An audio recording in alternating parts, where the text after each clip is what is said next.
Betrayal Hub. Subscribe. Subscribe if you want stories about relationships that end long before the breakup. She looked at me across the kitchen island and said I was demanding. Not loud, not angry, calm, controlled, like she was explaining a feature she didn't need anymore. Emily didn't raise her voice. She just set her phone down, screen facing down, and told me I was suffocating her growth, that she needed space, that I had to stop acting like she owed me closeness. The word owed hung in the air longer than anything else. I was still holding the coffee mug I had poured for her. I set it down without spilling. I work in cybersecurity. I'm trained to watch patterns, not react to noise. And in that moment, something in her tone shifted from frustration to distance. Earlier that evening, she had come back from another mastermind strategy dinner. That's what she called it. A private entrepreneurial circle led by a business coach named Ryan Caldwell. Public speaker. Married. 12 years older than her. The kind of man who posted videos about living without limits while standing in front of rented Lamborghinis. She said he helped her think bigger. Her jewelry brand had started small, handmade silver pieces, sold through social media. I built her website. I handled her payment gateways. I secured her customer database when a competitor tried to scrape it. I was the back end. Invisible, but essential. Then the charges started appearing on our joint account under vague labels. Elite consulting, private strategy access, executive mentorship. Larger each time. I didn't ask. I logged them. She started taking calls in the bedroom with the door closed. Her location sharing turned off during a weekend intensive retreat. When I asked how the seminar went, she spoke about breakthroughs, but not specifics. Now she stood in front of me, arms folded, telling me I was the one creating pressure. She said Ryan believed in her potential in a way I never had. I didn't argue. I didn't defend myself. I watched her pick up her phone when it buzzed. The way her face softened at the notification before she turned it away from me. She said I needed to stop acting like I was entitled to her time. I nodded once. And that was the moment I stopped investing. Not in anger. Not in revenge. I just began documenting. The first real crack didn't come from her. It came from someone else. 3 days after she called me demanding, I ran into Daniel at a networking event downtown. He used to handle marketing for one of my corporate clients. Now he floated between startup circles, the kind of rooms Emily had started entering without me. He recognized me first, asked how Emily's brand was scaling. Then he paused in that way people do when they think they know something you don't. He mentioned Ryan Caldwell casually, like a shared acquaintance. Said Ryan had a reputation for immersive mentorship. Said it with a smirk that didn't fit the word mentorship. I didn't react. I asked what he meant. Daniel shrugged and said Ryan liked to blur lines. That a few married founders had left his mastermind with more than just strategy decks. He added that Ryan always positioned it as empowerment. Private sessions, emotional breakthroughs, late-night debriefs after intensives. He said it like gossip, like entertainment. I went home and found Emily in the living room, laptop open, earbuds in. She was on a video call. Her tone was softer than the one she used with suppliers. Lighter. She laughed at something the person on the other end said, then lowered her voice when she noticed me walk in.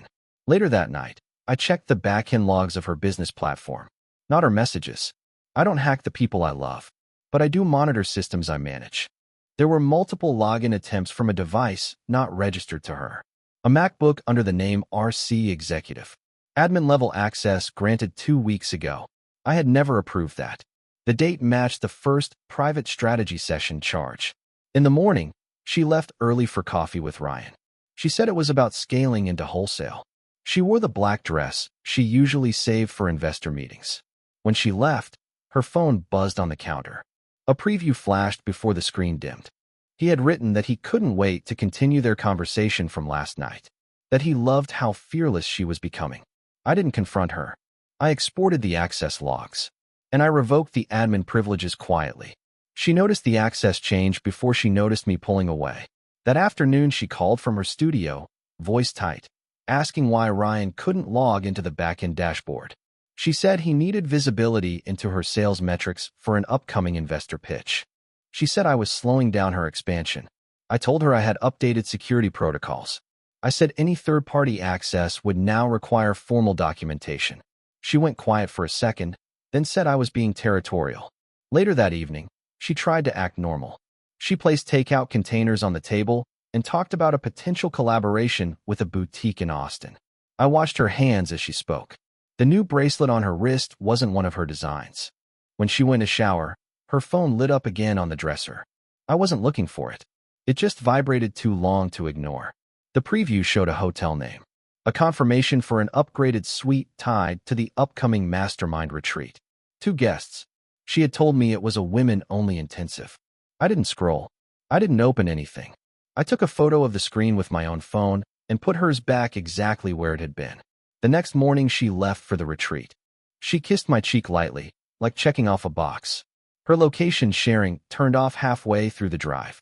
While she was gone, I pulled the joint financial statements for the past 3 months. The consulting charges were consistent, but there were also smaller transactions around the same dates. Boutique hotels, private car services, a wine bar reservation for 2 in a city she said she only passed through for a layover. I build a timeline the way I build incident reports for corporate breaches. Entry point, escalation, privilege expansion, data exfiltration. By the time she returned, glowing and exhausted, I already had the full pattern. She talked about breakthroughs again, about feeling seen, about finally stepping into her next level. I listened without interrupting. That night, she reached for me in bed. I didn't pull away. I just didn't reach back. I disappeared without leaving the apartment. The shift was not dramatic. No slammed doors. No accusations. I simply stopped participating. On Monday morning, I moved my laptop and a set of clothes into the guest room. I told her I needed uninterrupted focus for a security audit at work. She nodded, distracted, scrolling through comments on her latest launch post. I transferred my direct deposit into a separate account that afternoon. I split the utilities evenly and scheduled automatic payments. The joint credit card remained active, but I removed my name from the business expense authorizations. I sent her a short email formally handing over all administrative control of her website and merchant systems. Every password change was documented. Every access point closed. She replied with a single line saying I was overreacting. I did not answer. In the evenings, I stopped asking about her day. When she described strategy calls with Ryan, I listened the way I would listen to a podcast in the background. No questions. No engagement. She tested the distance, first with irritation. She asked why I was being cold. She said this wasn't supportive. I reminded her, calmly, that she had asked for space and autonomy. I told her I was respecting that.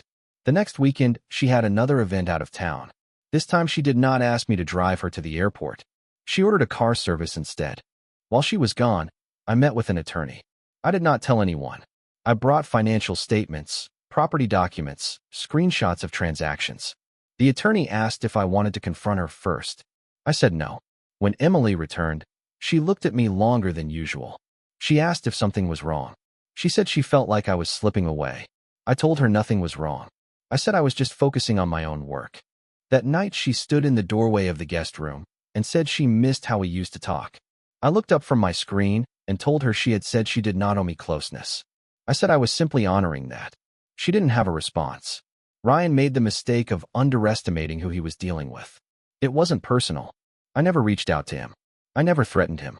But once I stepped back from Emily, I started watching him the way I watch potential vulnerabilities in a system. His public persona was polished. Daily motivational videos, testimonials from founders, posts about integrity and expansion. But his business structure was loose. Payments routed through multiple LLCs, event deposits handled through a third-party account with inconsistent disclosures. I didn't hack anything. I reviewed what was public and what intersected with my wife's finances. The retreat where Emily had stayed was marketed as a women-only leadership intensive. Yet the hotel's event page listed a mixed executive cohort under Ryan's company name for the same dates. I forwarded that link anonymously to a journalist who had previously covered questionable coaching practices in our state. No commentary, just documentation. A week later, a quiet inquiry began circulating in the entrepreneurial circles Emily admired. Questions about transparency, about undisclosed relationships between mentor and clients, about blurred professional boundaries. Ryan posted a defensive video saying growth often makes people uncomfortable. He said powerful women intimidate small minds. He framed it as jealousy. Emily repeated those lines at dinner, almost word for word. She said people were trying to sabotage him because he was disruptive. I nodded and asked if his wife would agree with that framing. She froze for a second. Then she said his marriage was open, that they had an understanding, that it wasn't my place to judge dynamics I didn't understand. I didn't argue. The following weekend, one of Emily's mastermind friends, Chloe, called her in tears. Chloe had discovered that Ryan had been conducting identical, private breakthrough sessions with 2 other married participants. Same hotel, same scripts about unlocking feminine power. Emily paced the living room during that call. Her voice rose, then dropped. She said it couldn't be true. She said Ryan wouldn't lie like that. I stayed in the kitchen, making tea. For the first time, she looked at me not with irritation, but with uncertainty. I didn't move toward her. I just let the silence stretch. The shift became visible to other people before she admitted it to herself. Emily stopped posting photos from the mastermind events. The captions changed from bold declarations about expansion to vague quotes about resilience. Comments from her circle slowed down. Chloe unfollowed Ryan publicly. 2 other women in the program quietly removed his tag from their profiles. At a small launch party for a local boutique collaboration, I showed up out of obligation. I stood near the back, hands in my pockets, observing. Ryan wasn't there, but his name hovered in conversations. One of the store owners, a woman named Marissa, approached Emily and asked how the executive mentorship situation was unfolding. The tone wasn't curious. It was cautious. Emily forced a smile and said everything was fine. Marissa tilted her head slightly and said she had heard there were complaints. She said it was unfortunate when leaders blurred lines with clients. The words hung in the air long enough for 2 nearby guests to go quiet. I didn't step in. I didn't defend or attack. I simply watched as Emily's posture shifted. Her shoulders tightened. She excused herself to take a call that never came. Later that night, back at the apartment, she accused me of being distant in public. She said I had made her look unsupported. I reminded her I had attended, stayed polite, and left when she did. She said she felt alone. I told her she had built a new circle that understood her better than I did. I said it made sense that she would lean on them. She stared at me, searching for irritation, for jealousy, for something she could push against. There was nothing there. The next morning, I received a notification from my attorney. The initial divorce filing draft was ready for review. I read it carefully, made minor corrections, and scheduled the official submission. That evening, Emily asked if we could have a real conversation. I told her we already had. She just hadn't believed me when I said I was listening. For the first time, she didn't argue back. The official notice arrived on a quiet afternoon. Emily was at the dining table reviewing supplier invoices when the email from my attorney hit her inbox. I had told the lawyer to send it directly. No dramatic delivery, no confrontation. Just documents. Clean. Formal. She opened it thinking it was another vendor contract. I watched her eyes move across the screen. The color drained from her face slowly, not in shock, but in disbelief. She looked up at me and asked what it was. I told her it was a petition for divorce. I said it had already been filed. There was no yelling, no broken objects. She stood up, walked into the bedroom, and closed the door. I stayed at the table and finished my coffee. An hour later, she came back out, holding her phone. She said Ryan had assured her everything between them had been about growth. She said she had cut off contact after Chloe's call. She said she hadn't realized how far things had gone. I didn't ask for details. She said she thought we were just going through a phase, that she didn't believe I would actually leave. I reminded her I hadn't left. I was still in the apartment. I had simply stopped participating in something that no longer included me. That night she knocked on the guest room door and asked if we could talk without defenses. I allowed her in. She sat on the edge of the bed and said she felt like she was losing everything at once. Her mentor, her circle, her marriage. I told her she had said she didn't owe me closeness. She said she had been angry when she said that she didn't mean it literally. I replied that I had taken her words at face value. She reached for my hand. I didn't pull away, but I didn't close my fingers around hers either. In the days that followed, she started calling me during the afternoon just to check if I was coming home for dinner. The same woman who once silenced her notifications around me now waited for my responses. I answered politely and kept my distance. The confrontation didn't explode. It thinned out. A week after the filing, Emily asked me to meet her in the living room without screens between us. She had turned off the lights except for a single lamp near the couch. The apartment felt unfamiliar, like a space we were both subleasing from strangers. She said she had ended everything with Ryan. She said she finally saw the pattern, how he repeated the same lines about empowerment to multiple women. She said she felt manipulated. I listened from across the room. She admitted that the retreat hadn't been just strategy sessions. She didn't describe it in detail. She said the lines had blurred and that she had convinced herself it was part of growth. She said she believed she was evolving, not betraying. Her voice cracked when she said she had mistaken attention for validation. I didn't move closer. She asked if I had known all along. I told her I had known enough. I said I work in a field where anomalies are easy to detect. She asked why I hadn't fought for her. I told her I had, just not in a way she recognized. I had protected what was mine until she told me she didn't want protection. She started crying then, quietly. Not dramatic, just steady. She said she didn't want the divorce. She said she had made a mistake and that she was willing to rebuild everything. She said she would shut down the mastermind connections, focus on us, go to counseling. I stood up and walked to the window. Outside, the city moved the same way it always had. Traffic, lights, people carrying groceries. No one knew what was happening inside our apartment. I turned back to her and told her the paperwork was already in motion. She asked if there was any way to stop it. I said legal processes can be paused, but trust doesn't reset the same way. For the first time since this began, she looked smaller. Not defeated, just aware that control had shifted, and I was no longer asking to be let back in. The collapse didn't happen in one moment. It unfolded in layers. Ryan's situation escalated faster than Emily expected. A formal complaint was filed by one of the other participants. A local business blog published a piece questioning his mentorship ethics. Sponsors quietly pulled out of his upcoming events. His social media shifted from confidence to damage control. Emily watched it happen in real time from our couch. She tried calling him once. I heard it ring through the speaker before going to voicemail. She didn't leave a message. Chloe texted her saying she had retained an attorney. Another woman posted about emotional manipulation disguised as empowerment. The same phrases Ryan had used on Emily were now being dissected publicly. At the same time, Emily's own business began to wobble. Without my back-end management, small technical issues piled up. Payment gateways glitched. A limited collection launch was delayed because the inventory integration failed. Customers emailed about double charges. She tried to fix it herself. She stayed up late watching tutorials.